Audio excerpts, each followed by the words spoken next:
We are taught the idea that we should give, share, and prioritize generosity over our personal interests.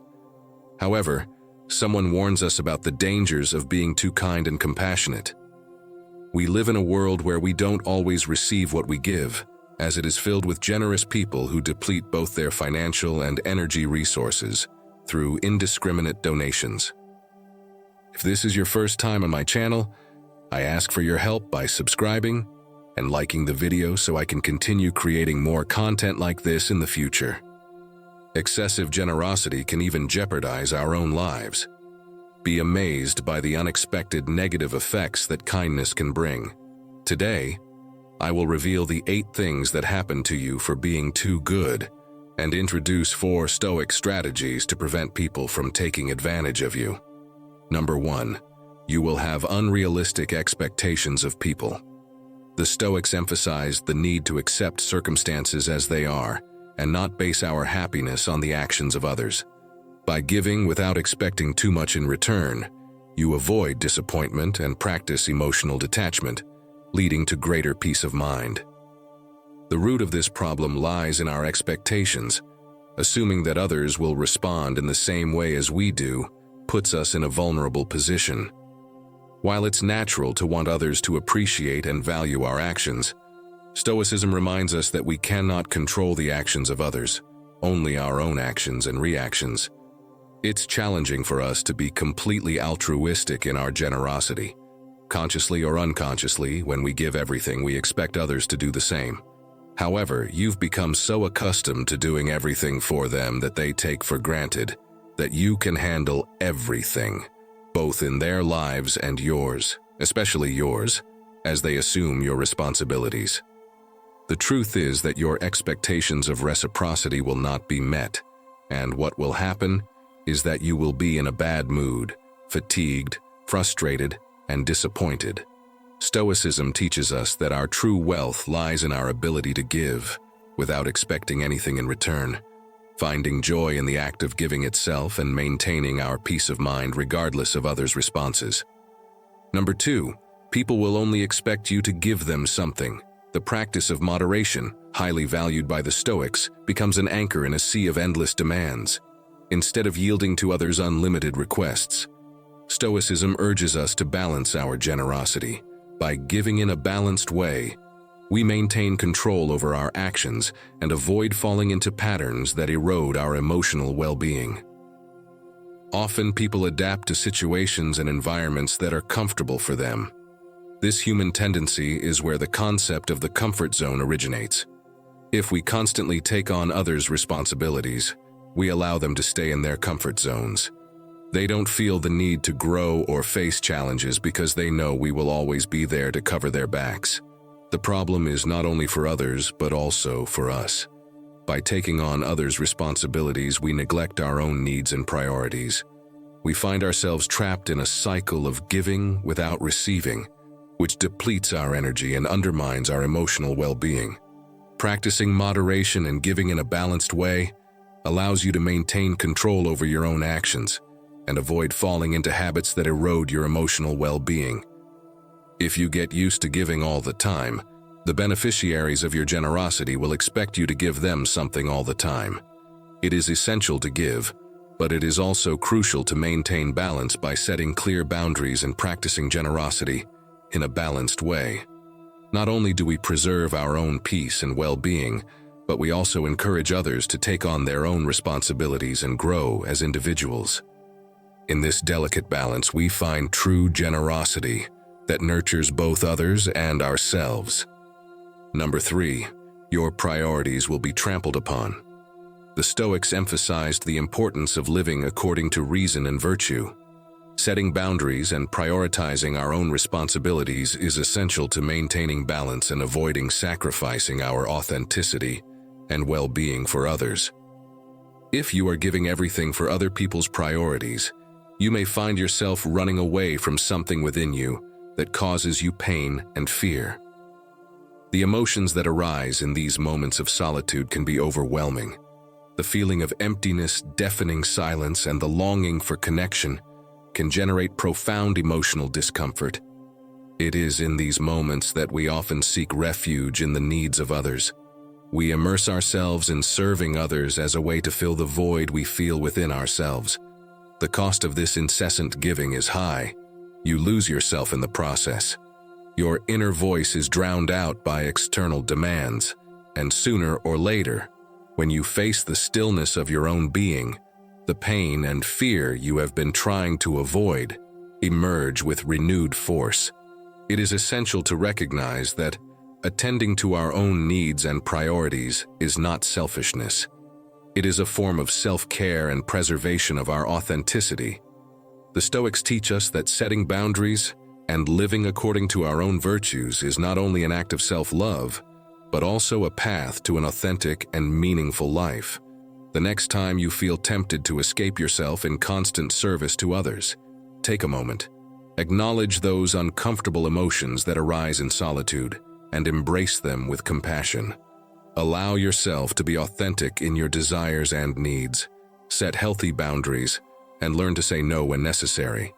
You will find that by honoring your authenticity, you not only strengthen yourself internally, but also are able to provide balanced and genuine generosity to others from a place of fullness and authenticity. Number 4, you will be seen as weak and treated as such. Stoicism encourages us to cultivate inner strength and self-control. By setting boundaries and practicing self-discipline, if you help too much over time, you might be seen as a figure of authority with whom others collaborate, but you could give exactly the opposite impression. In this context, the lack of boundaries makes you vulnerable. People perceive this weakness, and instead of respecting you, they may start taking advantage of you. They see you as someone willing to shoulder others' responsibilities without questioning, and this can lead to a situation where you constantly find yourself overwhelmed, exhausted, and frustrated. When you start saying no firmly but respectfully, something incredible happens. People begin to perceive you differently. You are no longer the one willing to carry everything without a word of protest. Now you are someone who values yourself enough to set boundaries, someone deserving of dignity and consideration. This shift in perception is crucial. By uttering that small word, you transform how others see you. You are no longer an easy prey for others' incessant demands. You are a strong individual, capable of defending your boundaries, and therefore worthy of respect. Ultimately, respect does not come only from what you do for others, but also from how you treat yourself. By setting boundaries and practicing self-discipline, you are sending a clear message to the world. You deserve to be treated with dignity and respect. Number 5, you will have many buts. People will only come to you when they need something. When you become someone willing to help unconditionally, it's natural for people around you to start noticing it. However, this attention can have a dark side. People who used to consider you a good friend might start excluding you from fun social activities, reserving your presence only for when they need something. This pattern of behavior may seem ruthless, but from a pragmatic perspective, it's not that surprising. People rarely invite their employees or collaborators to share leisure moments. It's more common for those invitations to be extended to close friends, family, or individuals with whom they have a genuine and equitable relationship. This change in how they treat you can be perplexing and, in many ways, unfair. You find yourself in a position where you give freely only to be excluded when it comes to joyful and relaxed moments. This selective treatment can be hurtful and trigger feelings of disappointment and betrayal. However, from a Stoic perspective, this kind of behavior is a litmus test for your discernment. It challenges you to recognize who truly values your friendship and appreciation and who is merely taking advantage of your generosity. It is important to remember that Stoicism does not advocate becoming cynical or mistrustful, but rather cultivating a profound understanding of human nature through discernment. You can choose to help those who truly need it and will appreciate your genuine support. In doing so, you not only protect your own energy and resources, but also surround yourself with people who appreciate you for who you are, not just for what you can give them. Ultimately, this challenge provides an opportunity to practice Stoic self-discipline. You can choose to set clear boundaries and decide how you want to spend your energy and time, keeping your generosity balanced and focused on those who truly value your help. You can live in accordance with Stoic principles and find a sense of peace and satisfaction amid the complexities of human relationships. Number 6. You will attract only needy people and never those willing to give. According to the Stoics, our actions and thoughts emit an energy that attracts people with similar resonances. When we cultivate a positive emotional mental state, we radiate elevated vibrations that attract equally positive individuals, generous, enthusiastic, and genuine people. However, when we give indiscriminately and exhaust ourselves emotionally and physically, our energy weakens. We start vibrating at a lower frequency, attracting needy people towards us, away from being authentic and willing to give in a mutual relationship. Moreover, this lower frequency also attracts opportunists, individuals who have neither the intention nor the resources to help, but see in us an easy source to get what they want. The key, according to Stoic philosophy, lies in discernment and self-discipline. We must learn to recognize when we are giving excessively and depleting our own energies. This involves setting clear boundaries and practicing moderation in our generosity. By doing so, we keep our vibrations at a higher frequency and attract people who value our authenticity and are willing to contribute reciprocally in the relationship. By being aware of our energies and practicing balanced generosity, we can cultivate authentic and mutually beneficial relationships. These relationships are based on reciprocity, respect, and genuine mutual appreciation rather than exploitation. Number 7. You might fall into addiction. When the Stoics warn us about the possibility of falling into addiction, they are reminding us that moderation and self-control are essential for maintaining a balanced and healthy life. In the context of generosity, practicing self-discipline protects us from falling into addictive patterns that can arise when we constantly feel exhausted and needy due to our overextension. Giving without measure and without restrictions can deplete our own emotional and physical reserves, leading us to seek relief in addictive forms such as excessive food, drink, or games.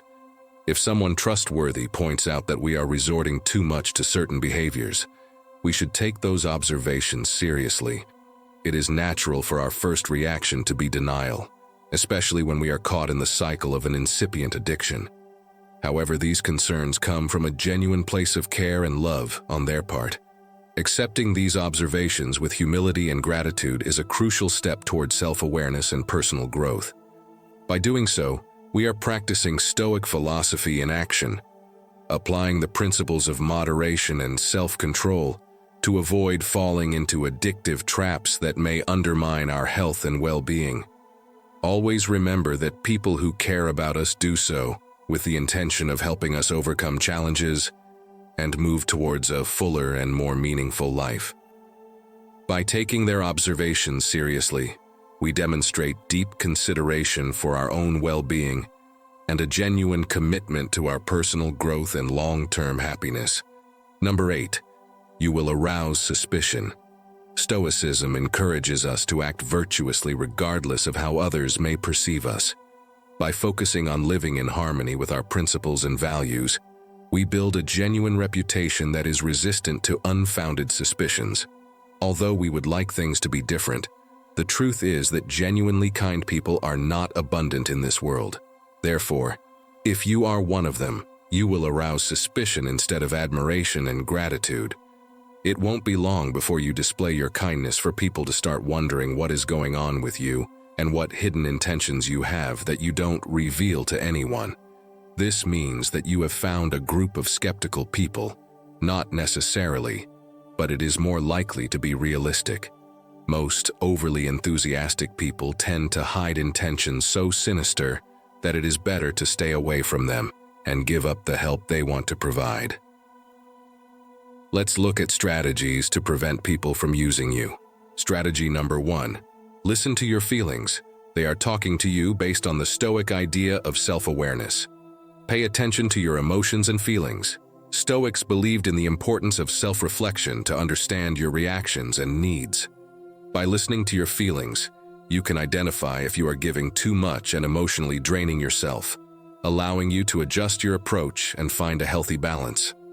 How you feel when helping others by thinking of yourself and prioritizing them is such an altruistic act that practicing it should make you feel like you are walking on clouds. So, if you feel overwhelmed, drained, angry, or used, it's time to pay attention to your feelings. If something to which you have no obligation causes you so much discomfort, it is necessary not to deceive yourself. Find out how the help you are providing affects your well-being. Strategy number 2, lose the fear of the word no. Following Stoic teachings, recognize that your time and energy are valuable and should be consciously and balancedly allocated. Saying no in situations where you feel overwhelmed or when the request is unfair is a form of exercising self-control. Although the word no is associated with negative behavior and pessimism, it is normal for us to find it difficult to say no. However, negativity is what will become our life if we do not develop the ability to say this word. When someone demands more than we can give, practice in front of the mirror and convince yourself that it is the only way to regain your freedom and avoid unnecessary and potential risks. Strategy number 3, there is a time and space for you. Respect them. Following Stoic principles of self-discipline and self-respect, it is essential to set aside time and space for self-care. Do what you enjoy, practice yoga, draw, listen to music while having a cup of tea. Whatever motivates you, finish your obligations as soon as possible so that you can practice. This is something you should take very seriously as scheduling this time daily or weekly. So if someone asks for your help during that time, they must be very respectful and cooperative with you, not with the person. So without regrets, tell them no and enjoy that time and space just for you. If you don't want to be so blunt, you can offer your help for another time, but always make it clear that your availability will be limited because you have a life to attend to. Strategy number 4, identify energy vampires and distance yourself from them. Following Stoic principles of self-discipline and discernment, it is important to recognize which relationships benefit you and which ones can emotionally drain you. By distancing yourself from people who constantly drain your energy and do not contribute positively, you are taking care of your own well-being and applying Stoic self-control in your relationships. If you try to help an energy vampire, you should know that it will not work. These people overwhelm you with their complaints, pains, and catastrophic view of life. Forget about helping them. They don't want to solve their problems because that would mean stopping complaining. That is something they would not tolerate. In conclusion, according to Stoic wisdom, in life, the best measure for things is always the middle ground, and generosity is no exception. If we give too little, we seem selfish and stingy, while if we give too much, we end up completely exhausted of energy, time, and probably money as well. So lean towards the grays, which remain the preferred shades when it comes to finding a balance between prioritizing others and ourselves. And when in doubt, always remember the magic word, no, especially if they are offering to take you home from the car window. Thank you for watching this content. If you enjoyed the video, I invite you to subscribe, like, and hit the notification bell to stay updated on future content.